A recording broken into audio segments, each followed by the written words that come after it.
Who does not like a ranking list of team names and logos? So why not go to the GOAT, Mike Mitchell, and have him rank the XFL 2023 team names and logos? As always, leave your thoughts in the comments because we want to hear what you think. So the XFL has finally and officially revealed their team names and logos for the upcoming 2023 season. It's rather fitting that the league would unveil its new branding on Halloween. For some 2020 XFL loyalists, the new tweak of the logos might be more trick than treat. For others, the refreshing of the brands may be a welcome change. After all, when it comes to team branding, logos, colors, it's an exercise in personal subjectivity. Sometimes, as the case for him in 2019, it takes time for a name or brand to be viewed in a favorable light. The St. Louis Battlehawks instantly come to mind. People were kind of like, at first. Just for comparison's sake, we have the logos from XFL 2020 because they were the accepted brands that had built up equity. It may take time for new 2023 logos to be accepted. It's worth noting that the brands like the Roughnecks had to be tweaked because of copyright issues. So 2020, you got the Renegades, Defenders, LA Wildcats, bye-bye. Houston Roughnecks, Guardians, New York Guardians, gone. Seattle Dragons, now Sea Dragons, Battlehawks, and Tampa Bay Vipers. You can see.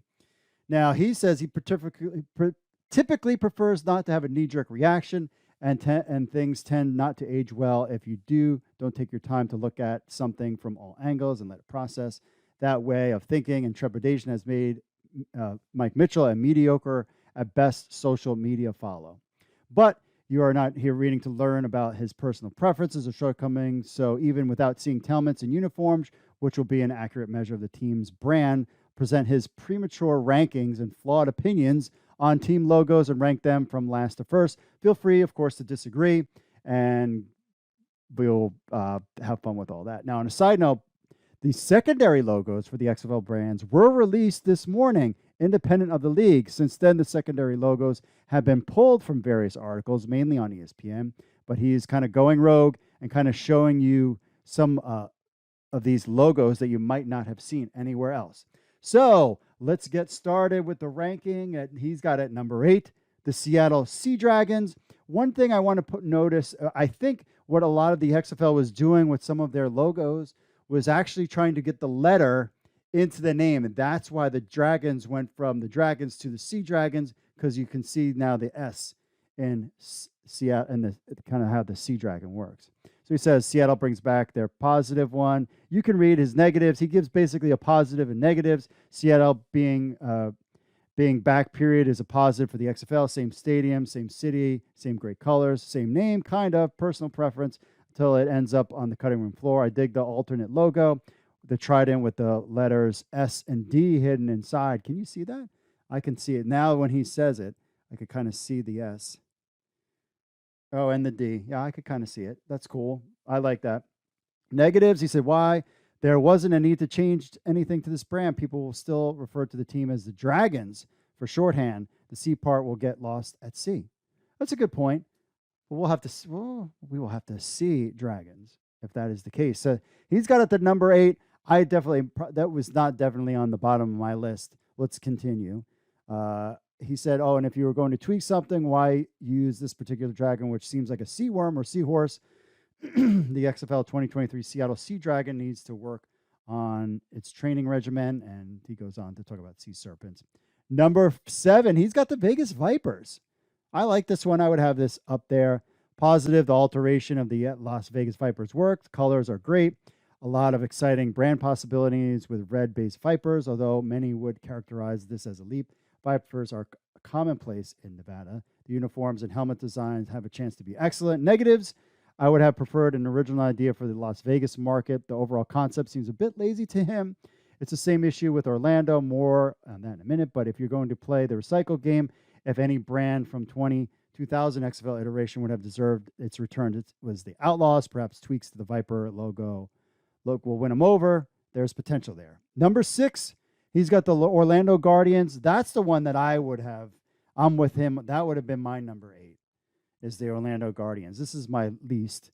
I do agree with him. He says the positives, likes the color scheme. The neon green fits Orlando perfectly. The dark tones can make a great contrast. Can't wait to see how this is incorporated with helmets and uniforms. Guardian's name has always been a great choice because it encompasses more than just a single entity. The new Guardians logo looks more like a panther than the old gargoyles of Gotham, considering the region. It works. Negatives, sometimes personal bias. As someone who covered the New York Guardians and loved everything about the brand, so that's why he's kind of it. He's saying some tri-state 2020 XFL loyalists may take to calling Orlando the Fugazi Guardians. All right, there. Be nice, guys. Be nice. Let's see. Number 5. I think this one is a really cool one. This would have been in my top 3, I think. I think I might get a Brahmas thing. Is the San Antonio Brahmas. He's got him at 5. I love the B, and I think this logo is really cool. The secondary logo is okay, but I think this logo is really cool. He says, one could argue that the bullhorn branding is overdone in pro sports, especially when it comes to Texas-based teams. However, I like the unique twist on the old trope. Its original logo is pretty cool looking, and I dig the colors. Brahmas have a chance to have the same Battlehawks absurdity appeal. I like it. I really like it. The secondary logo is not as neat as the primary. Agree with him there, but I get what they're going. Admittedly, I'm a huge fan of The Rock and lifelong wrestling fan, but it still feels strange for an XFL team adopting an aspect of Dwayne Johnson's wrestling persona. I know it was just a tattoo and nickname for the Brahma Bull, which I believe he covered over the Brahma Bull thing. And it's a significant brand for Johnson with Under Armour, but something doesn't feel right about the team leaning towards league owner, but he'll get over it. I really like this one. I think I might be getting some Brahma merch. I think it's creative with the B and the face and the ears, the whole thing. Number 4, the Arlington Renegades. This one I would have put lower down on the list, in my opinion. But they still keep the old face, which is good. There's a lot of controversy shrouded in the brand's last go-around because simply they have so many Desperado, Renegade, Outlaw brands in sports that look similar to the XFL version, but keeping the team name is a win for me. The colors are great. Agree with that. The new primary color is sleek and clean looking. Negative, there's an argument that less is more, but somehow this branding looks pretty incomplete. Perhaps a safe bet is a good thing, but I'm curious how the new Arlington logo is incorporated on helmets. It's very plain with unique lettering. Replace the actual Renegades on the helmets. Yeah, it's kind of like, meh, what that one. DC Defenders at number 3, America's team. Oh, we do keep the shield, if you notice that. And the positives, this is on the secondary logo, but I love the D and the C together. I like the shield. I'm glad we get to keep the shield in some form or fashion, and I like the DC Defenders logo. I'm very happy with it. The overall brand, colors, names returning to Audi Field is a victory. For spring football justice, the returning Defenders was a no-brainer for the XFL in 2023. Although there are some tweaks to the overall look, it's very subtle. The new secondary shield looks like a pentagon shape. Oh, that's true too. Yes, it does. The DC primary logo was the team's secondary logo in 2020. The negatives. Although the league is resistant, making the secondary logo official, this would be foolish not to incorporate it heavily. Of all the team brands returning from 2020, the Defenders didn't need any tweaks to their primary logo. The shield with cross light boltings and stars was dope. Fits the region, and let's face it, carrying a shield is always excellent gimmickry for fans. Not sure the DC with the star studded is the primary, but that's a minor nitpick overall. Number 2, I agree with him here. Houston Roughnecks, I like it. They use the H to modify it so it doesn't look like the Houston Oilers thing. So NFL, back off. Back off, NFL. You already pissed Pat McAfee off today. They'll piss us off, too, at the XFL. The positives, it seems ridiculous to get nostalgic over the team that existed only 2 years ago. Perhaps that's the feeling heightened by watching former Houston Roughneck QB P.J. Walker throw 70-yard lasers for touchdowns in the NFL. But, boy, happy that the Roughnecks are back and that the changes to the logo are small.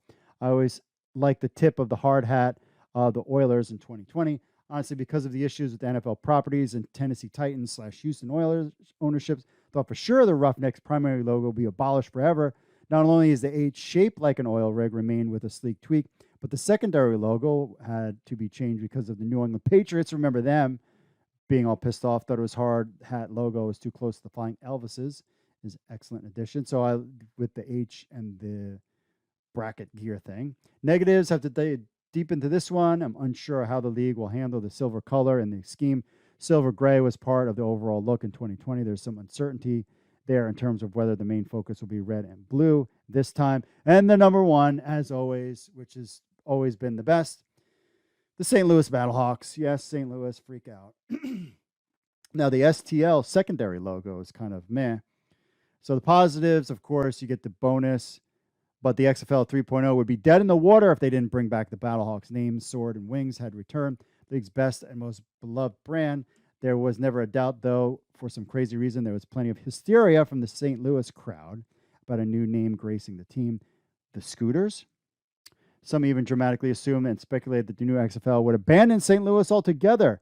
The H in Battlehawks may no longer be capitalized, but it is capital, franchise, and city for the XFL in 2023. If you did notice that, the H is no longer capitalized in Battlehawks. Something interesting there.